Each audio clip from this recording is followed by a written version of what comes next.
Hello, I'm Gerald Sutek, probably well known by SWAT Team for Christ. For many years, I've been in the public ministry for 55 years. I started in 1968, and I've preached in every state many times, almost every major city in the States, 32 countries around the world.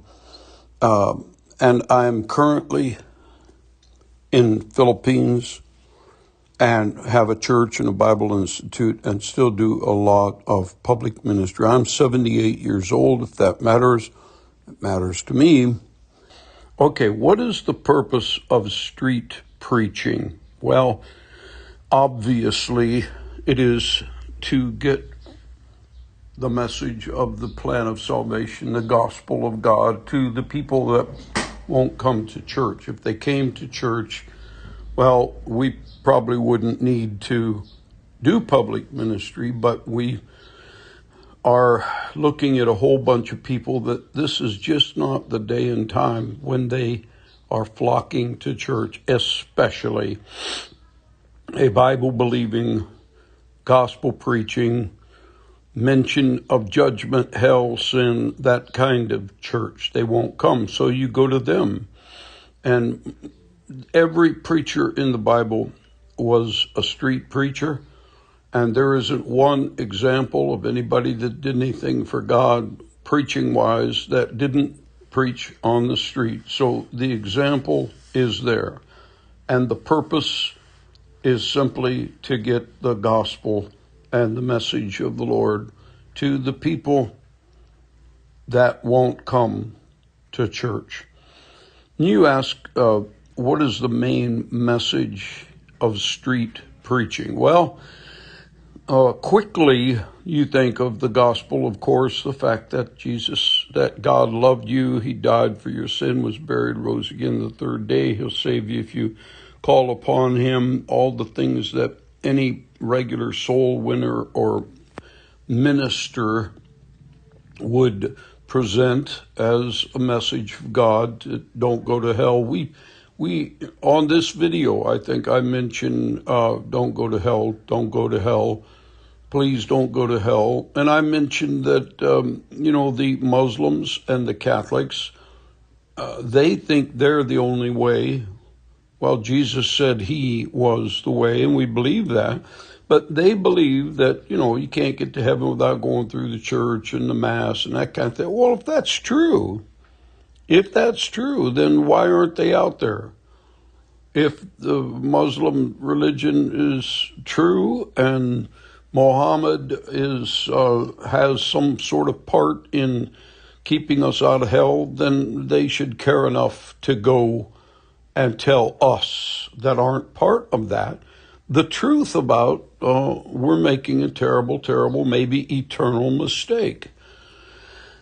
Of course, I believe Jesus is the way, and so do you if you're a Christian. So the question ultimately comes back to, then why don't you go? Why isn't it you that's going out and telling those people? And the only answer is, I've faced this many, many times. Why don't preachers, pastors, preach on the street? And it boils down to one reason. I've heard every excuse so many times, I'm pretty tired of it. But there's one reason why you won't preach on the street, and that is you're afraid. That may hit some jugular vein with you, and you may justify it any way that you wish to make yourself feel better. After 55 years and after preaching public ministry in 1,000 churches coast to coast and border to border, 32 nations in Europe, the conclusion from this man is that it's fear. And prove me wrong. That would be neat. Go ahead, prove me wrong. What is the main message of street preaching? Now, I have preached other things other than the gospel pertaining to this situation at hand. Be careful. Be careful. Don't preach so much other things or so many other things or take up all your time with preaching on specific sins, which I'm not against, but make sure you always give the answer to that sin. I was with a young man years and years ago, and he got up and he preached and he condemned every sin ever committed and named it and all that. Did a pretty good job for a young preacher. And he finished. He preached probably, 10, 12, 15 minutes. And he finished. And I said, pretend like I'm one of those sinners. How do I get out from under this sin? How do I keep from going to hell? And he kind of looked abashed and he said, yeah, I guess I forgot that. Well, if you want the main message of street preaching, help yourself. There's plenty of sins. They're all out there displayed boldly before us all. Help yourself, but don't forget to give the cure for that sin. I wouldn't name or point to people and call them out individually. I don't recommend that. I don't think you're going to accomplish much by doing that, because the first thing anybody does is justify and cover up and then blame you, and it's going to get messy after that. Okay, why is street preaching important? It's important because people won't come to church, and people need to hear, and people are going to hell, and sin needs to be condemned. If you take a pad of paper and go just to any group of people and ask them, could you name the 10 Commandments? And they will come up with, well, I believe you're not supposed to kill anybody, and you're not supposed to steal, and I don't know. They'll come up with 2, 3 if they're a great Christian, 4 if they have read their Bible, and that's it. To name the 10 Commandments among Christians is nearly impossible. So if they don't know what's wrong with the sin, then how can you blame them when they sin? So ignorance is a pretty important subject. And I agree with, hey, get on the street corner, open your Bible to Exodus 20, Deuteronomy chapter 5, and go at it. Read the 10 Commandments to them. I have stood in front of many Catholic church and read Deuteronomy chapter 5. I choose Deuteronomy because Exodus 20 takes out the second commandment about idols, but Deuteronomy puts it back in. Deuteronomy 5, 8, and 9, I believe that's it. And so you inform people. Information, it's important because people are generally ignorant. In fact, you could say to someone, I'll give you $1 for every commandment that you give me over 7. And you probably won't lose any money, ever.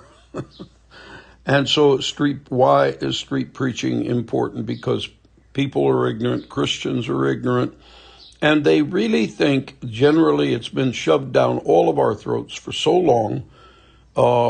Joseph Goebbels said, if you lie long enough and strong enough, someone will believe it. Well, that's certainly true in religion. And we've been told that if that all religions are different ways to get to the Lord, to get to heaven, and you're generally a good person. I like the way that Ray Comfort deals with it. He's from Australia, and he goes to someone and he said, do you know the 10 Commandments? And they, of course, they don't, as I already illustrated. And he said, do you think you're a good person? And they always say, well, yeah, generally. And so he said, have you ever told a lie? And he said, have you ever disobeyed your parents? Yes. Have you ever blasphemed God, cursed God? Yes.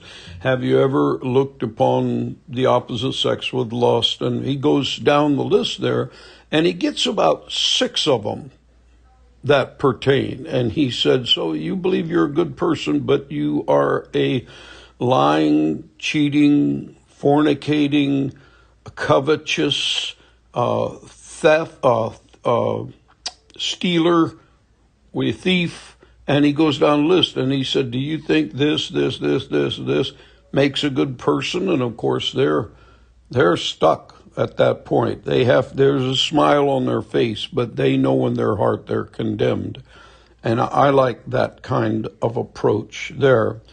Number 4 says, what are some things not to do while street preaching? Well, first of all, don't condemn individuals.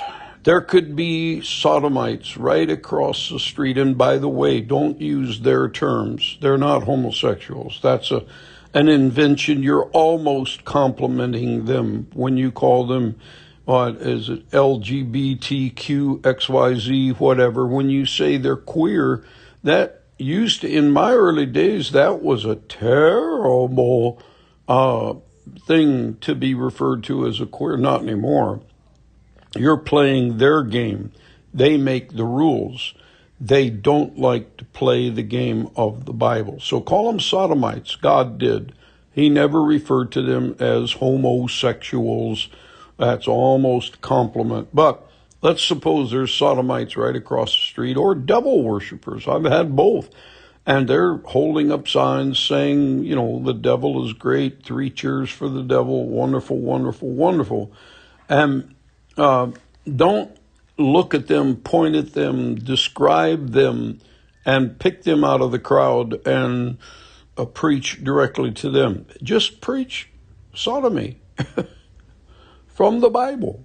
Genesis 19, Exodus 20, Deuteronomy 5, Leviticus 18. Just preach on sodomy. If there's prostitutes on the street, well, preach on that sin, but don't forget to give them the cure for the sin. Don't preach in a straight line. In other words, you are 5'10". Don't preach straight out from your mouth, because people are walking by and they're going to get it full blast in their ear. Preach at a 45-degree angle. It'll be much better. Don't ever preach top volume. Very bad for your voice. Always take at least 10% off of your voice. That's a hard one. I've trained thousands of street preachers, and that is a hard one. But don't ever preach top volume. It sounds terrible. It is ineffective, and it really hurts your voice. And most of the time, it's not necessary. Most of the time, you can reach the people walking by and the people across the street with a medium or even heavy medium without top volume voice. Okay, some things not to do. Don't touch anybody, ever. Don't touch. Don't touch. Somebody come up to you and they say, hey, you're doing a good job. They stick out their hand. Don't be rude, but I wouldn't touch their hand. I wouldn't put my arm around their shoulder if I was trying to lead them to the Lord. Just don't touch. There's 1,000 reasons. We don't have time to list them all. That's one of the no-nos. Don't touch any bubbly, especially male, female. Don't touch a female anytime, any place, under any conditions, anywhere on their body. Don't touch. Okay, some things not to do. I think that pretty well covers it. If I think of something else, I'll add it later. Number 5 is, how should a street preacher deal with authorities, police? Number 1, Number one, number two, number three, number four, number five. Know the law. In other words, do your homework, especially if you're in a local area. You go to the same general downtown section. By the way, the videos that I saw from Brother Combs, the man that's doing this documentary, showed people preaching at a street corner with cars that are stopping for traffic lights. Okay, I've done my share of that. But at the same time, I hope I never am limited to that again. If I am, I'll do it again. But surely there's a place, there's a park, there's 5 o'clock traffic, people coming out of an office building. Surely there's an 8 o'clock traffic going to work. You can hold a sign and cars are blocked up for a couple of blocks and you can go walking up and down the line. But just a normal intersection in Podunk, Kansas, and there's 2 cars in line and they're there for, 30 seconds or so. That is really, really, really, really ineffective and boring. I would do it if I have to. I'm glad I don't have to. In my videos here, you see people. You want people, come to Asia. There's that's where you come if you want to preach to people. But I've preached in Boston, New York, Chicago, all the major cities, and they almost all have times and sections where there are people that can hear. There are exceptions to the rule. I think my hometown, Jacksonville, Florida, is very difficult to find a group of people. But it can happen, and you can do it. People down south, they live in an air-conditioned house and drive an air-conditioned car to an air-conditioned office and walk within the building to an air-conditioned lunch place, restaurant, and then they reverse that process and go home. It's very difficult. One of the things that the devil invented is air conditioning, so the people won't have to hear. It didn't used to be that when I started out. I preached in downtown Pensacola, and you could see the curtains move in the 3rd story of Sears and Roebuck downtown from the wind. And it was much better. You could preach right through the building. People shopping for purses, could hear you inside the building. Not true anymore. So you have to alter. If you want to preach to people, you got to figure out where they are when they are there and be there. How should a street preacher deal with authorities, the police? Well, know your law. And I would say, hello, sir, good to see you, and I'm glad you're here to protect me. Well, he's not here to protect you. He's here to stop you. Somebody called him.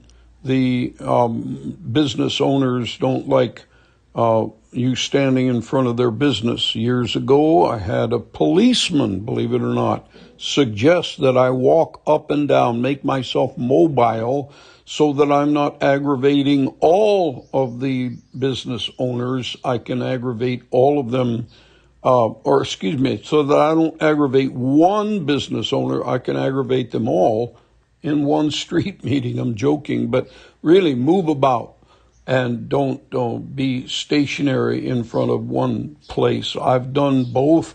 I like walking better. So if you know the law, then you know that I'm going back a few years now. Things have changed. The laws may have changed. So that's why I said go and do your homework. When I did my homework, I would go to the law library in the city hall, and you have access to it. You're a citizen. You go in there and you ask the lady in charge, the law librarian, and you ask her, tell them you're a student. You're a student of the Bible. You're not lying. I need information on speaking publicly. Where are the laws? Can you help me out, please? Pretty please. And she will show you where the laws for that are. And I've read many of them. Most of them say you can't do a PA system without a permit, which, I use a PA system here, but I never did in America. I trained guys to train their voice so that they would be just about as loud as a PA system without having to run into that law. It'll say you can't stop public pedestrian traffic without a permit. It'll say you can't cause a disturbance, which is a generality. You can't incite a riot, those kind of things. Well, make sure you're not doing any of that. And so you don't need a permit. Well, I've had police that are adamant and they say, well, people don't like this, so you have to stop. And they say it in a kind of a professional manner so that there's no arguing with that. Well, my argument is I'm in a public place. Oh, by the way, don't go on private property, period. Hardly an exception to the rule. It would be great if you had a shop owner that was part of your ministry and he said you can preach in front of my shop. That'd be great. There's a lawyer in Brother James Knox's church that he closes his office early on Friday because they have a street meeting. He goes down, stands in front of his office. He owns the property. And that's wonderful. But generally, no private property. Public property is where you belong and where the people are, hopefully. And so say, sir, I'm on public property. I don't have a PA system. There's nobody stopping. We're not impeding pedestrian traffic. What is the offense? And he'll hem and haw and say, well, people don't like it. Well, people don't like it. They can go home. I mean, there's a lot of things in public I don't like, and I avoid them or I go home. Well, if he still continues, if it comes down to where he's reaching for his handcuffs, don't get arrested because you enter into a different realm of legal system. Most street preachers don't understand that. But we think American way, you're innocent till proven guilty. If you get arrested, basically you're guilty and you have to prove your innocence. And that changes everything. So stop, quit. And tell him, or you can, before you stop, ask him for a second opinion. Sir, can you call your supervisor? Sometimes that works, and the supervisor just on the backside of his hand tells the officer, hey, leave this alone. Okay, I'll take care of it. Just don't be so loud, sir. Take care. So ask for their superior. If that doesn't work, then quit and tell them, say, I'm going to the city hall right now. I'm going to check the law again. And that usually puts a little bit of fear of God into the officer. If you really know what you're talking about, that's not the person he wants to argue with. So how do you handle a policeman? Before you get arrested, stop and then go and check the law or talk to his superior. I've done many times. I've done all of the above. Number 6, what is the spirit in which a street preacher should preach? Of course, you're filled with the Holy Spirit. You're street preaching in a spirit of humility with authority. That's hard. That's difficult. You're no better than they are. You're a sinner. And I would tell them that. I'd say, look, I deserve to go to hell. I've broken all 10 commandments many times, but I found a way out. And I'm here today freely telling you how to avoid hell. Please don't go to hell. So the spirit of humility, you're a sinner too. You've done everything those other people have done. And if you haven't, you've wanted to, and you would have if you thought you could get away with it. Okay. What is the importance of having a sign? A sign is good, whether it's scripture or a picture. If it's a picture, then a picture's worth 1,000 words. I like some of the signs that I've seen. Particularly, I like the one that in big bold letters says, ask me why I deserve hell. That's very good. Very good. Years ago, in 2001, we have the terrible incident in New York, the 9/11 incident. I got pictures, actual photographs of this was is odd saying this now, but back then that was kind of rare. I got a photo reset on a piece of canvas of that Twin Towers burning on the 82nd floor and up. And it said, it was a 7-foot banner. And it said, if you were on the 82nd floor this day, where would you spend eternity? And buddy, it got attention. In fact, I stood at ground zero when they destroyed everything, and they were still taking the tons of junk out before they rebuilt. I stood right there with that banner. And people would come and they would say, well, you're mocking the people that died. And I told them, I said, no, I'm not. My brother died in that. And they were shocked. But I didn't have a physical brother that died, but I had a spiritual brother. And it shut them up. I didn't tell them about the spiritual and physical. They wouldn't have understood it. But I said, no, I'm warning you.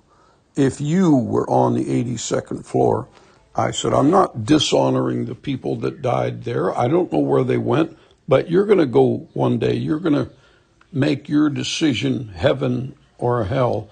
Signs are great. I'm a sign man. I believe it's Hosea that held a sign.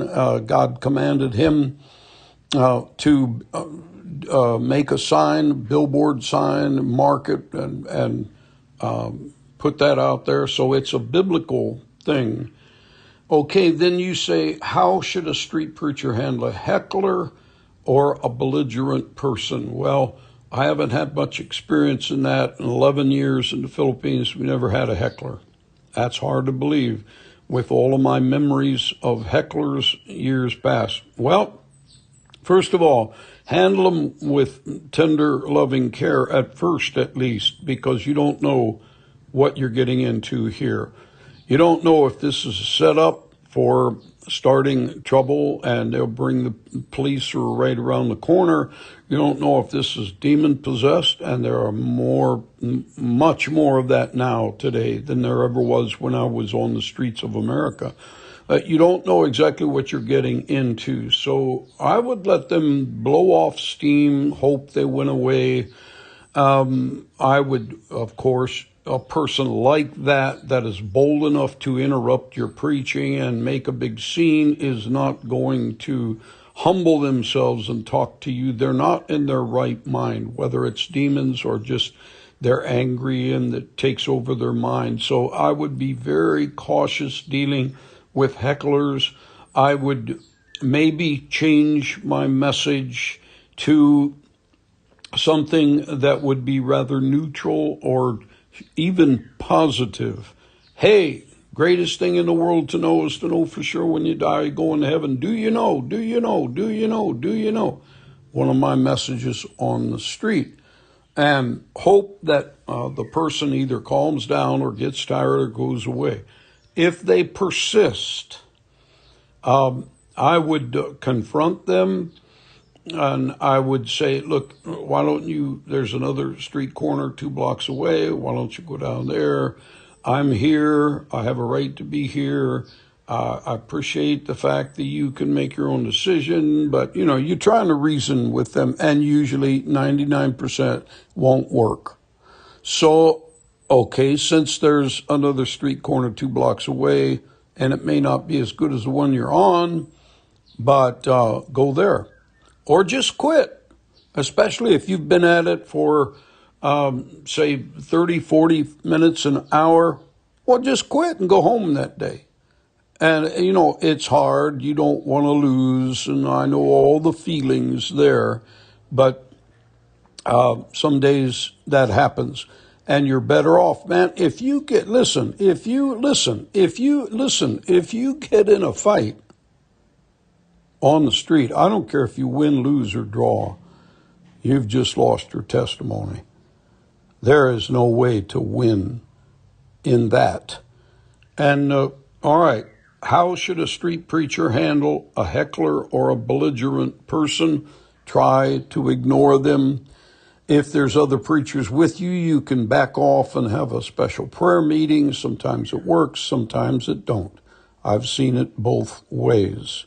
To contend with them is difficult. They probably don't know their Bible.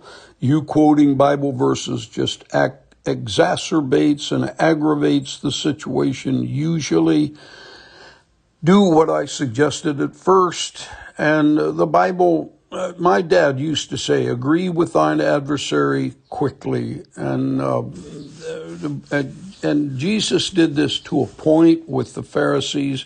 And then there comes a point where you have to disagree. Just hope that the bus comes and they go away. I hope this helps. I've written 3 books on the subject, or actually 5. And I hope that my ministry in this video and this audio will help you. Thank you. Take care.